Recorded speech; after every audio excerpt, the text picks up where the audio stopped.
Commercial cylinder ಬಳಿಕ ಈಗ petrol ದರ ಏರಿಕೆ ಆಗುತ್ತಾ ಅಂತಂದ್ರೆ ಹೌದು, ಚುನಾವಣೆ ಆಗೋಯ್ತು. ಈಗ ಚುನಾವಣೆಯ ನಂತರ ಎಲ್ಲವೂ ಕೂಡ ಸರದಿನೇ. ಈಗ ಬರೆ ಹಾಕುವಂತ ಕೆಲಸ. ಯುದ್ಧದ ಬಳಿಕ ತೈಲ ಕಂಪನಿಗಳಿಗೆ ಭಾರೀ ನಷ್ಟ.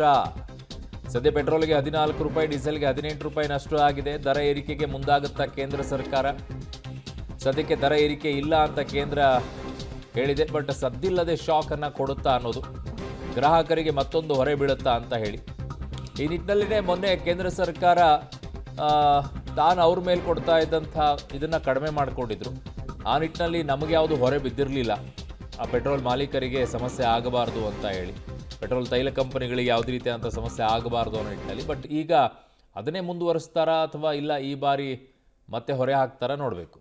ನನ್ನ ಸಹೋದ್ಯೋಗಿ ಈಗ ದೆಹಲಿಯಿಂದ ಶಬೀರ್ ನಿಡಗುಂದಿ ನನ್ನ ಸಂಪರ್ಕಕ್ಕೆ ಸಿಗ್ತಾ ಇದ್ದಾರೆ. ಶಬೀರ್, ಈಗ ಕೇಂದ್ರ ಸರ್ಕಾರ ಒಂದು ಕಡೆಗೆ ಗ್ಯಾಸ್ ಮೇಲೆ ಹೊರೆಯನ್ನು ಹಾಕಿದೆ. ಈಗ ಕಮರ್ಷಿಯಲ್ ಸಿಲಿಂಡರ್ಗಳ ಬೆಲೆ ಸಿಕ್ಕಾಪಟ್ಟೆ, ಆಲ್ಮೋಸ್ಟ್ ಒಂದು 1000 ರೂಪಾಯಿ ಏರಿಕೆ ಆಗಿದೆ, 7 ರೂಪಾಯಿ ಕಡಿಮೆ. ಪೆಟ್ರೋಲ್ ಡೀಸೆಲ್ ವಿಚಾರದಲ್ಲೂ ಕೂಡ ಕೇಂದ್ರ ಹೆಜ್ಜೆ ಇಡುತ್ತಾ ರೀಸೆಂಟಾಗಿ ಒಂದು ಯಾವುದೋ ಸ್ಟೆಪ್ ತೆಗೆದುಕೊಂಡಿತ್ತು, ಅದು ತೈಲ ಕಂಪನಿಗಳಿಗೆ ಹೊರೆ ಆಗಬಾರ್ದು ಅನ್ನೋ ನಿಟ್ಟಿನಲ್ಲಿ. ಈಗ ಗ್ರಾಹಕರ ಮೇಲೇ ಹಾಕುತ್ತಾ ಇಲ್ಲ ಕೇಂದ್ರ ಏನಾದರೂ ಸಬ್ಸಿಡಿ ಕೊಟ್ಟು ಅಥವಾ ಅವ್ರಿಗೆ ಏನಾದರೂ ಒಂದಿಷ್ಟು ಟ್ಯಾಕ್ಸಲ್ಲಿ ಕಡಿಮೆ ಮಾಡಿಕೊಂಡು ಅವರಿಗೆ ಒಂದಿಷ್ಟು ಅನುಕೂಲ ಆಗೋ ರೀತಿಯಲ್ಲಿ ಏನಾದರೂ ಮಾಡೋ ಯೋಚನೆಯಲ್ಲಿದೆಯಾ? ಏನು ಮಾಹಿತಿ ಸಿಗ್ತಾ ಇದೆ?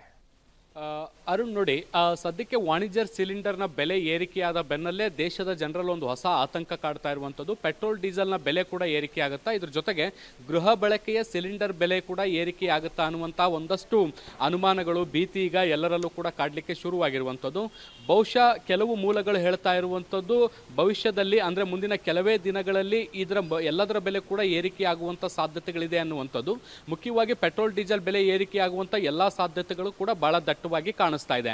ನೋಡಿ, ಮಧ್ಯಪ್ರಾಚ್ಯದಲ್ಲಿ ಯುದ್ಧ ಆರಂಭ ಆಗೋಕ್ಕಿಂತ ಮುಂಚೆ ಪ್ರತಿ ಬ್ಯಾರೆಲ್ ಕಚ್ಚಾ ತೈಲಕ್ಕೆ $70ನಷ್ಟಿತ್ತು. ಈಗ ಅದು $120 ತಲುಪಿದೆ. ಇನ್ನೂ ಕೂಡ ಅದರ ಬೆಲೆ ಸ್ಟ್ಯಾಗ್ನೆಂಟ್ ಆಗಿಲ್ಲ ಅಥವಾ ಕೆಳಗಡೆ ಬರ್ತಾ ಇಲ್ಲ, ಇನ್ನೂ ಕೂಡ ಮೇಲೆ ಹೆಚ್ಚಳ ಆಗುವಂಥ ಎಲ್ಲ ಸಾಧ್ಯತೆಗಳು ಕೂಡ ಕಂಡು ಬರ್ತಾ ಇದೆ. ಭಾರತ ಮಧ್ಯಪ್ರಾಚ್ಯದಲ್ಲಿ ಪರಿಪೂರ್ಣವಾಗಿ ನಮಗೆ ಕಚ್ಚಾ ತೈಲ ಸಿಗದೇ ಇರುವಂಥ ಹಿನ್ನೆಲೆಯಲ್ಲಿ ರಷ್ಯಾ ಸೇರಿದಂತೆ ಬೇರೆ ಬೇರೆ ಪ್ರದೇಶಗಳಿಂದಲೂ ಕೂಡ ಕಚ್ಚಾ ತೈಲವನ್ನು ಆಮದು ಮಾಡ್ಕೊಳ್ತಾ ಇದೆ. ಓವರಾಲ್ ಆಗಿ ನಾವು ಗಮನಿಸೋದಾದ್ರೆ ಭಾರತ ಸರಿಸುಮಾರು $135ರಿಂದ $140 ಪ್ರತಿ ಬ್ಯಾರಲ್ಗೆ ಕೊಟ್ಟು ಖರೀದಿಯನ್ನ ಮಾಡ್ತಾ ಇರುವಂಥದ್ದು. ತೈಲ ಕಂಪನಿಗಳಿಗೆ ಇದರಿಂದ ಭಾರಿ ದೊಡ್ಡ ಪ್ರಮಾಣದ ಹೊರೆ ಆಗ್ತಾ ಇದೆ.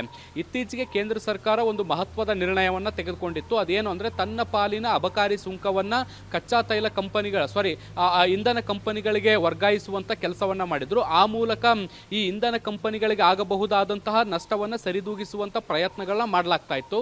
ಆದಾಗ್ಯೂ ಕೂಡ ಇನ್ನೂ ಕೂಡ ನಷ್ಟದಿಂದ ಹೊರ ಬಂದಿಲ್ಲ ತೈಲ ಕಂಪನಿಗಳು ಅನ್ನುವಂಥದ್ದು ಕೂಡ ಗೊತ್ತಾಗ್ತಾ ಇದೆ. ಸರಿಸುಮಾರು 14ರಿಂದ 15 ರೂಪಾಯಿಯಷ್ಟು ಪ್ರತಿ ಲೀಟರ್ಗೆ ನಷ್ಟ ಆಗ್ತಾ ಇರುವಂಥದ್ದು. ಸರ್ಕಾರ ಈಗಾಗಲೇ ಸರಿಸುಮಾರು 10 ರೂಪಾಯಿಯಷ್ಟು ನಷ್ಟವನ್ನು ಭರಿಸುವಂತ ಕೆಲಸವನ್ನ ಮಾಡ್ತಾ ಇದೆ. ಇನ್ನು ಬಾಕಿ ಉಳಿದಂತ 4ರಿಂದ 5 ರೂಪಾಯಿ ನಷ್ಟವನ್ನ ಭರಿಸೋರು ಯಾರು ಅನ್ನುವಂಥ ಪ್ರಶ್ನೆ ಕೂಡ ಉದ್ಭವ ಆಗಿರುವಂಥದ್ದು. ಬಹಳ ಲಾಂಗ್ ಟರ್ಮ್ ನಲ್ಲಿ ತೈಲ ಕಂಪನಿಗಳು ಈ ನಷ್ಟವನ್ನ ಭರಿಸಲಿಕ್ಕೆ ಸಾಧ್ಯ ಇಲ್ಲ.